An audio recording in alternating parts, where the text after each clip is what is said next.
Bonjour à tous, et bien par ces belles couleurs d'automne, on va parler de l'ail. Donc j'ai déjà fait une vidéo le 20 octobre, comment planter son ail. Je vous donnerai le lien en dessous dans la description pour aller la voir.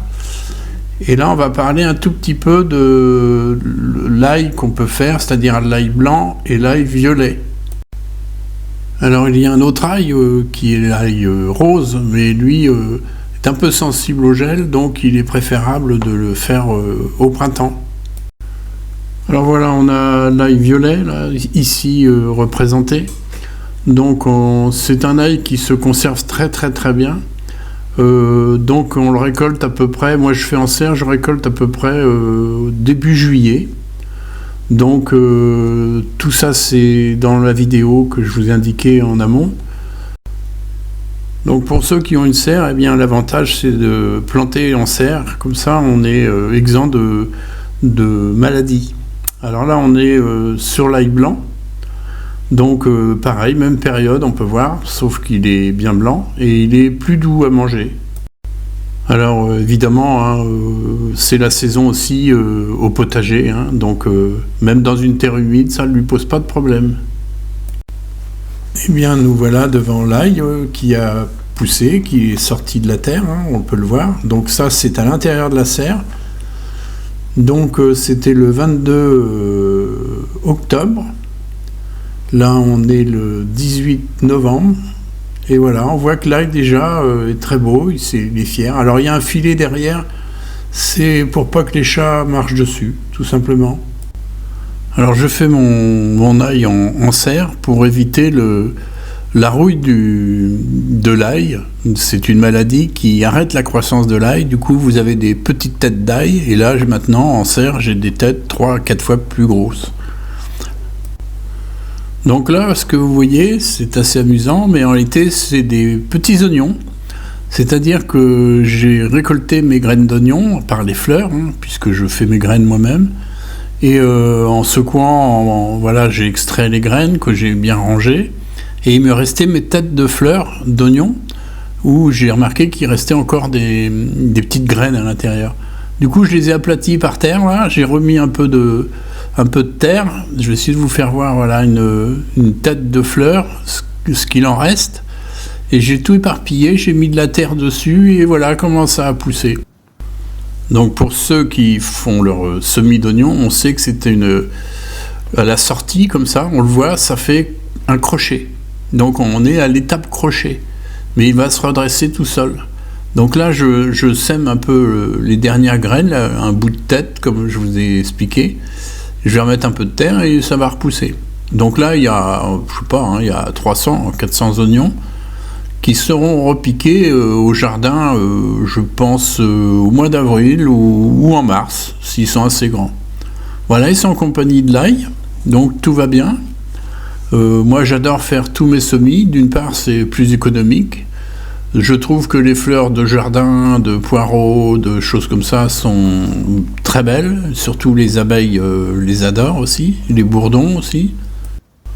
Donc laissez quelques oignons monter à fleurs, laissez quelques poireaux monter à fleurs, laissez des carottes dans votre jardin, elles vont monter à fleurs. Comme ça va vous permettre de faire vos propres graines et vous allez voir le résultat, ça n'a plus rien à voir avec les graines de jardinerie. Là vous voyez, je suis en train de laisser mûrir du concombre.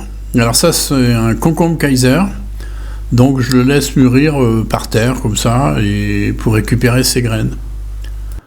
Alors c'est un concombre qu'on peut manger en verre comme le concombre anglais ou autre, hein, tout à fait avec un goût de concombre, mais par contre quand on le laisse mûrir il devient marron comme ça.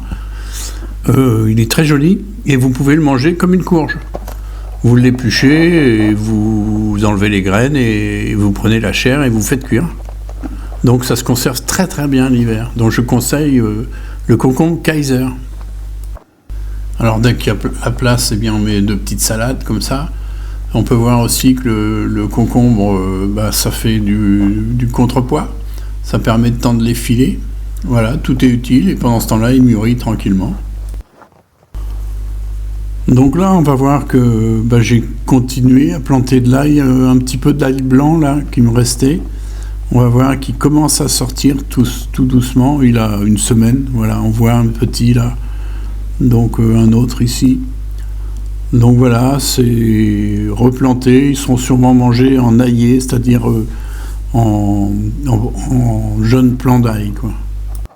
Donc voilà, quelques salades encore dans la serre, des carottes, alors le semis du mois de fin juillet, début août. Et là, on peut voir, alors j'ai reproduit parce elles sont vraiment très bonnes, c'est de l'amande chocolat. En réalité, ça sent l'After Eight. Elle est un petit peu colorée comme ça, donc je l'ai divisée. J'avais un pot et j'ai divisé en petits bouts de racines et voilà, tout pousse partout. Alors voilà les carottes, hein, on a survolé les carottes. Encore quelques salades différentes, hein. Ce sont toujours des résultats de mes graines, hein. Les carottes aussi, hein, ils ont été récoltées à l'automne.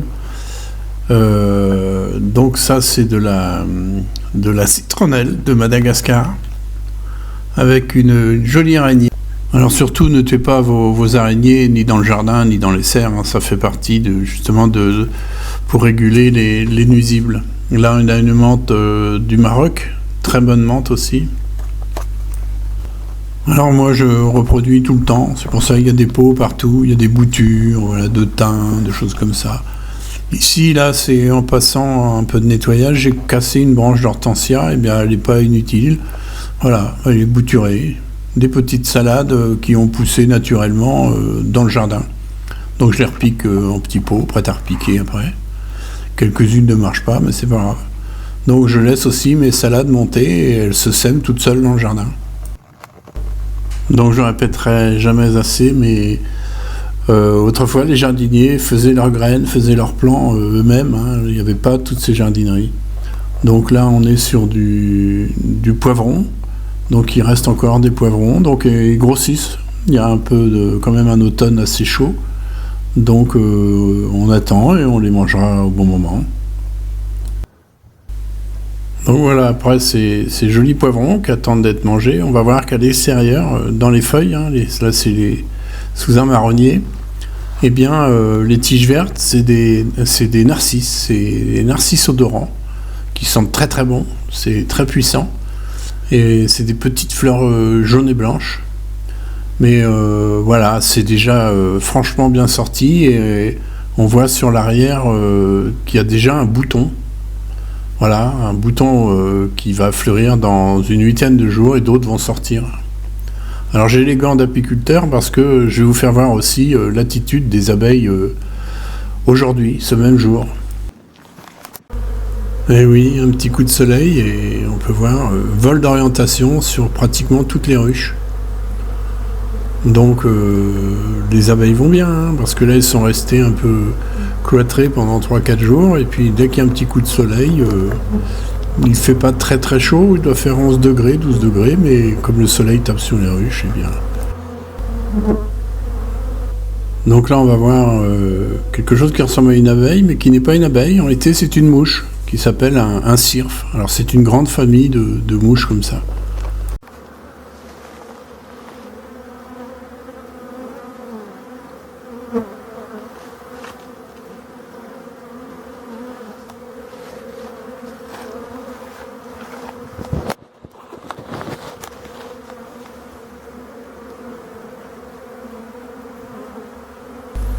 Voilà, je vais vous laisser un petit peu avec nos gentilles abeilles. Donc c'est toujours un spectacle magnifique. Donc voilà, je vous laisse un petit peu sans parler.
Donc voilà la féerie des abeilles.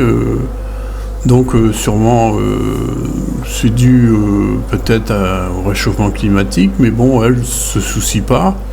Elles sortent, elles élèvent, hein, elles font des vols d'orientation comme on vient de voir sur toutes les ruches pratiquement. Donc bah voilà, va falloir s'habituer à avoir des abeilles au mois de décembre, à Noël, comme ça, sans doute, je sais pas, on va voir ça. Alors je suis en Bretagne aussi, hein, donc vous savez peut-être qu'il gèle par chez vous l'hiver, par chez moi il gèle pratiquement jamais, ou c'est très très rare. Donc voilà aussi la différence d'être à 2 km de la mer. On est réchauffé par les océans, par la mer, qui est l'hiver environ à 12 degrés. Du coup ça nous envoie de la chaleur. On voit au bout de mon doigt des abeilles avec du pollen. Donc il y a les pissenlits, quelques pissenlits qui fleurissent, elles savent les trouver et voilà, elles rentrent, elles font leur boulot. Donc elles sont heureuses apparemment, regardez ça.